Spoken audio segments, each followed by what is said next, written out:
Silver Creek Studios, I'm Jared, and this is a pinch hit episode of the BFIBs Almanac. This week we're going to expand a little on our last episode about changes to the game, like banning the shift and the DH in the National League, and discuss two proposals that were both submitted by the Union and MLB for a series of pretty significant changes to the game that could have a pretty drastic effect. But first, I'd like to invite you to get a hold of the show. Follow us on Instagram and Twitter, BFIBs Almanac. And you can email the show, bfibsalmanac@gmail.com. And find us on YouTube, BFIBs Almanac Podcast. So, I wasn't going to talk about this for this pinch hit episode because the last episode we just kind of coincidentally talked about some of these changes to the game. But I kind of came up with that idea for that episode, over a month ago. It had nothing to do with some of these proposed rule changes. So sort of coincidental that just yesterday, several articles were released discussing these proposals that were submitted by the league and the Players Association. So I figured, I run the risk of boring everybody with more talk about rules changes, but it's also currently relevant, and now is as good a time as any to kind of polish up and kind of go over what some of these changes are and what the effect is. So let's get right into it. There's about 8 or 9 changes. I think there were several more that haven't really been discussed, some smaller ones, but we're going to go over the major ones right here. So the first key one is proposed by the league itself, MLB, a 3-batter minimum for pitchers. So where that kind of gets complex is in the exceptions there. So except if a player or a pitcher is finishing an inning or is injured. The injury is fairly obvious, but finishing an inning, I mean, if your starter goes 6 1/3 and you come in to relieve with 1 out, can you finish that inning and only get those 2 outs? Does that mean you don't have to face 3 batters? I would assume, because if you had to come back out for the next third of an inning and the next inning, you would just keep compiling on that issue of, pitchers not finishing a full 3 batters in that 1 inning. So it seems like you could get around that fairly easily. If there's lefties coming up and you've got a lefty reliever, you just bring him in to face that guy and say, well, he was finishing the inning. But either way, that's a fairly significant change. It means you can't bring a guy in, to start an inning and only face 1 guy or 2 guys. I guess because you can finish an inning, it sort of gets around it, but it's kind of an interesting change. It will make that whole lefty 1-out guy, loogie reliever, not necessarily a thing of the past, but maybe something we don't see as often. And again, that is a pace of play issue for Major League Baseball. They're trying to avoid managers going through too many pitchers, all this downtime of warm-ups and strategy and talking on the mound before you go to reliever and all that stuff. They want to speed up the game. So that's the first major change from the league. The other one that the league is proposing is a 20-second pitch clock. So pitchers would have 20 seconds from the time they get the ball back from the catcher to throw their next pitch. Now, there are exceptions. I think they want to say if runners are on base, then they either have more time or unlimited time, but generally 20 seconds to throw your next pitch. To me, that's not that big of a deal, but there definitely are pitchers who take their time and collect themselves and get relaxed. And definitely in a pressure situation, you want to be able to kind of step off the rubber and, get the sign again, kind of collect yourself. So I can see how that could be an issue. But again, MLB wants to speed up the pace of the game, and that is one way they want to do it. Now, allegedly, the commissioner, Manfred, can unilaterally enact that change himself without going through any kind of proposal or agreement by the players' union. So I think it remains to be seen whether he's going to use that as leverage or not, but it is in his back pocket that he could just kind of do that. Another MLB change is a study to lower the mound. So they're not saying they definitely want to do it, but they want to look into lowering the mound. Now, that's not the first time the mound would have been lowered. The classic example would be after the 68 season where Bob Gibson dominated hitters. They lowered the mound. I actually forget offhand what it used to be and what they lowered it to. And I'm not sure. I haven't seen anything that says what they would consider lowering it to now. But the effect of lowering the mound is less of that momentum for the pitcher, harder for them to get the kind of velocity that they have now. So I assume this would be looked at as a way to give the pitchers less of an advantage and the hitters more of an advantage, presumably because offense sells tickets and scoring will keep the game going quicker. I'm not really sure, but that's on the table. So another from the league is a 26-man roster, and this is sort of what was called a carrot that they're giving out to the players' union. So kind of a concession on the part of the league. So we will add, a player to the already 25-man roster, make it a 26-man roster, effectively giving 30 new jobs throughout the league. But along with that proposal is a 12-pitcher maximum. So right now, a lot of teams use 12 pitchers anyway, but 13 is not unheard of. It's fairly common. And presumably some teams are using 14. I don't know. But 12 or 13 is pretty standard. And again, this would be to de-incentivize the use of all these pitchers and relievers in late game situations. So if you have less pitchers to work with, that you're less likely to run through them in a game. So the added man on the roster is a perk for the union, but the 12-pitcher max potentially is a downside for the union. But that's just, again, part of that pace of play. So the last proposal by the league is a 10-inning spring training tie game. So games that are tied are going to go into the 10th inning. I think up until now, they ended after 9 innings in a tie. I think maybe last year they started experimenting or having a 10-inning tie, and then it doesn't go past that. So this would make that a rule. And one thing they wanted to do last year, and the players voted it down, was the whole having a runner on second base in extra innings. So of spring training games. So again, the league wants to propose in spring and the All-Star game having a runner start on second base in that 10th inning. So the game wouldn't go beyond 10, but starting on a runner on second. We'll get into some of each of these rules and how I feel about them later. So those are the Major League Baseball proposals. Now, the union counter-proposed this past Friday on February 1st. By the way, the league proposed these things on January 14th. The union counter-proposed last Friday, February 1st. They would like to see the designated hitter in the National League. We talked in depth about that on the last episode, but that is definitely a thing that the players' union wants to have. It's an additional skill player on every team that's going to get paid accordingly. They also want to see a single trade deadline. Right now we have 2 trade deadlines, the non-waiver and the waiver trade deadlines. And they want to see this single trade deadline be before the All-Star break. Currently, both trade deadlines are well after the All-Star break.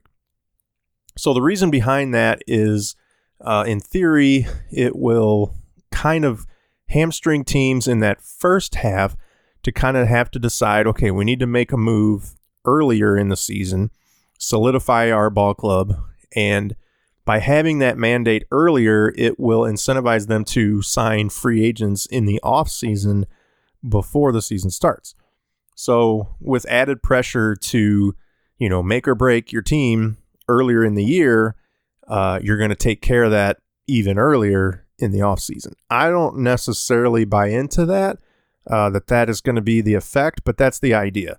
So if a team can just wait until July 31st, and then even later, August 31st for the waiver deadline, then You might not take any action. I do know the Cardinals have already this offseason have said, we're pretty comfortable with the way our team looks right now.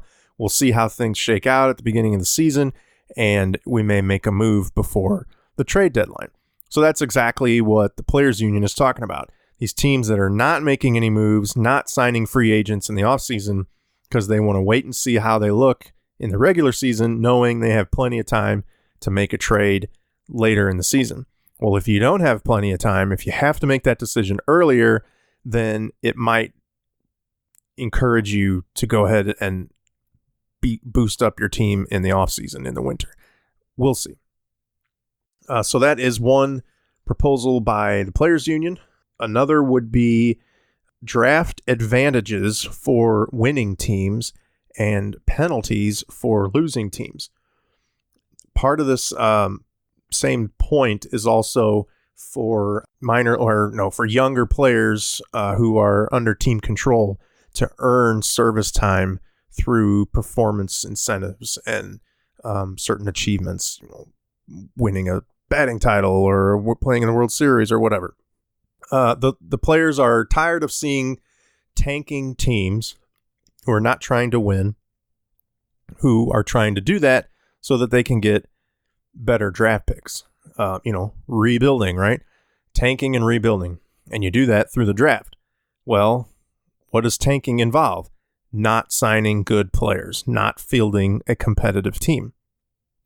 And so if you are incentivized to not sign good players because you know you're going to get good draft picks, then the flip side of that would be, let's reward the teams who do play well, who do improve their team by signing good players and give them better draft picks. Now that gets complicated, and we've had this issue in the past where powerhouse teams, big market teams like the Yankees would dominate for so long because they could just afford to get the best players.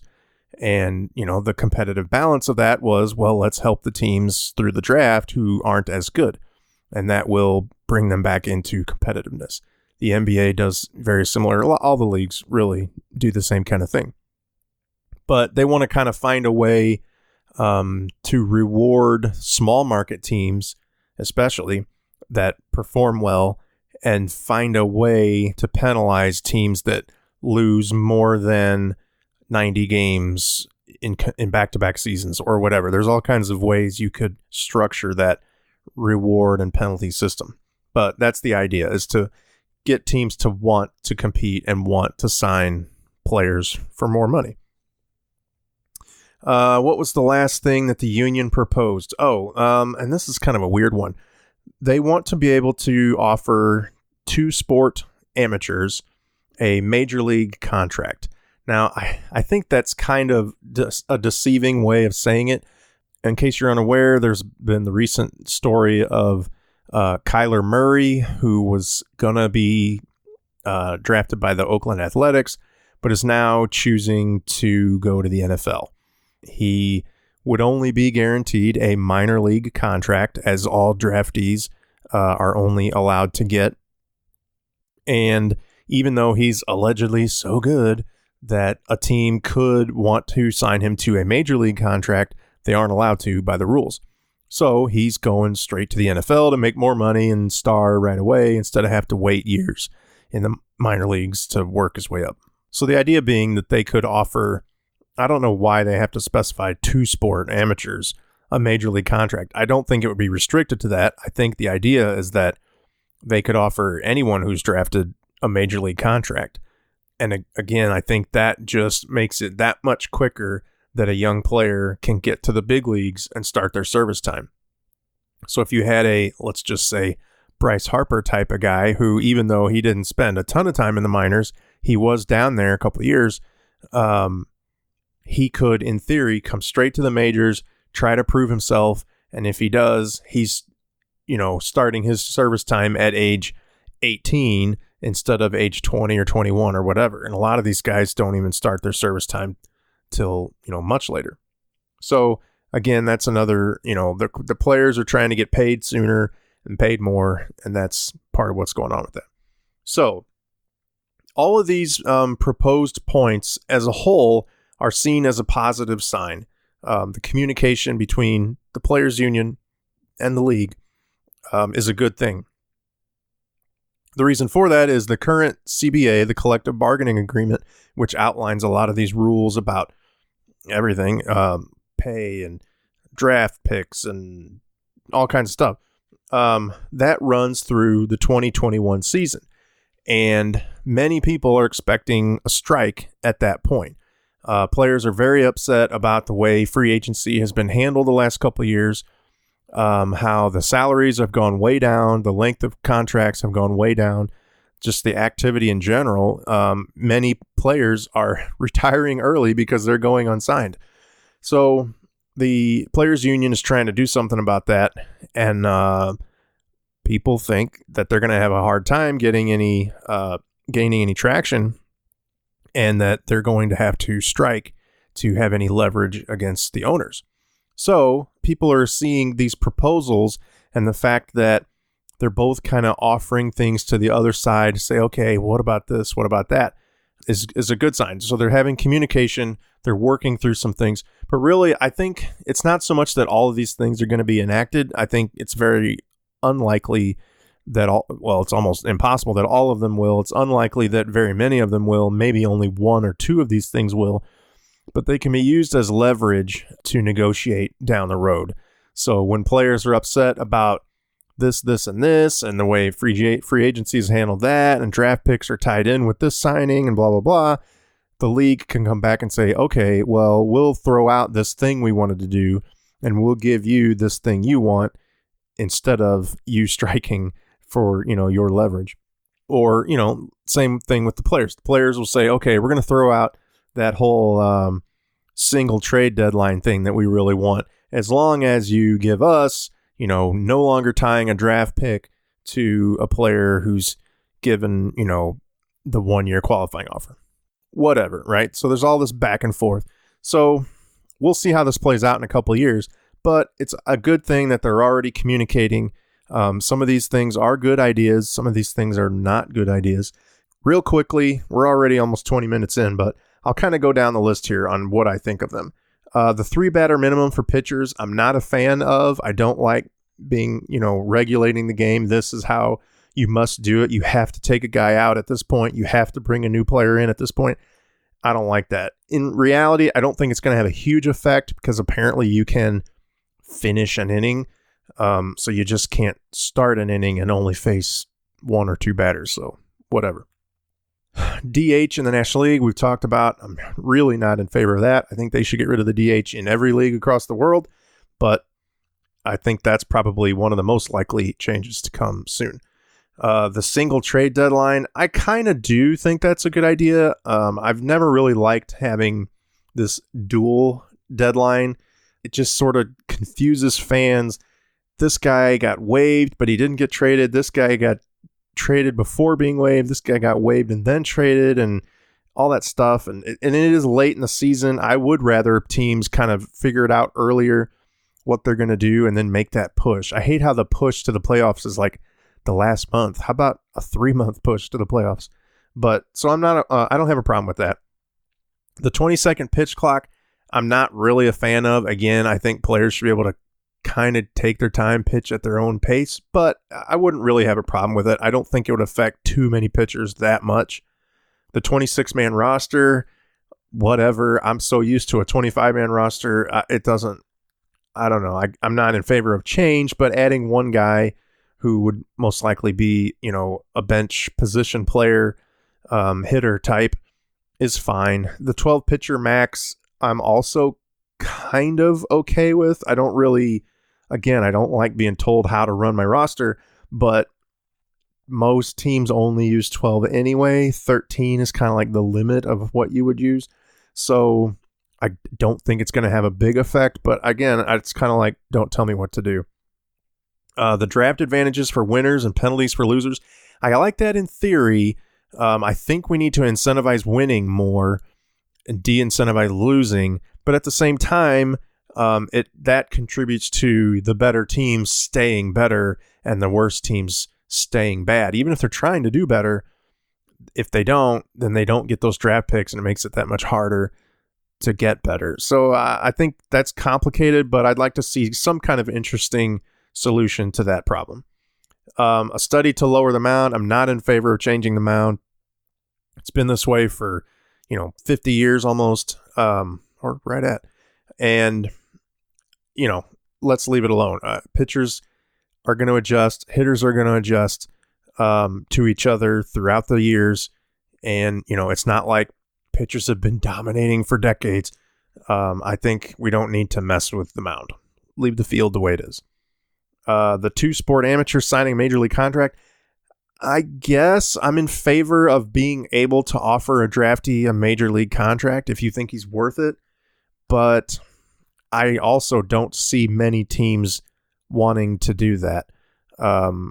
Players, no matter how good they are, just flat out aren't ready for the big leagues. Bryce Harper wasn't ready for the big leagues right out of high school. Some of these guys we're not always talking about right out of high school. We're talking coming out of college or whatever, but it takes time to get used to the game, to know what's expected of you, to know how each level, single A, double A, triple A, rookie ball, fall ball, all that stuff, they're different. And you got to get better and better at each of those leagues. To expect somebody to just get a major league contract is just not a good idea. But I don't want to tell a team they can't. So if that's okay, fine. The whole 10 inning if for a tied game in spring is fine. Whatever. It's spring training. And then starting a runner on second, I'm not a fan of. Come on. This isn't softball. This isn't Little League or whatever. We don't need to start a runner on a base in an extra inning game. That's just stupid. So anyway, those are my quick thoughts. A not so quick rundown of these proposed rule changes. I thought it'd be interesting to kind of explain what the different proposed changes are, who was behind them and why, what kind of leverage are they looking for. So anyway, that's all I have for this pinch hit episode. I want to hear from you guys. Write in. Let me know what you think of these rule changes. If you have a favorite one or one that really kind of makes you mad and you don't want to see, get a hold of me on Twitter at BFIBs Almanac, Instagram, and you can write in Gmail, bfibsalmanac@gmail.com. Until next time, I'm Jared, and this is a pinch hit episode of the BFIBs Almanac.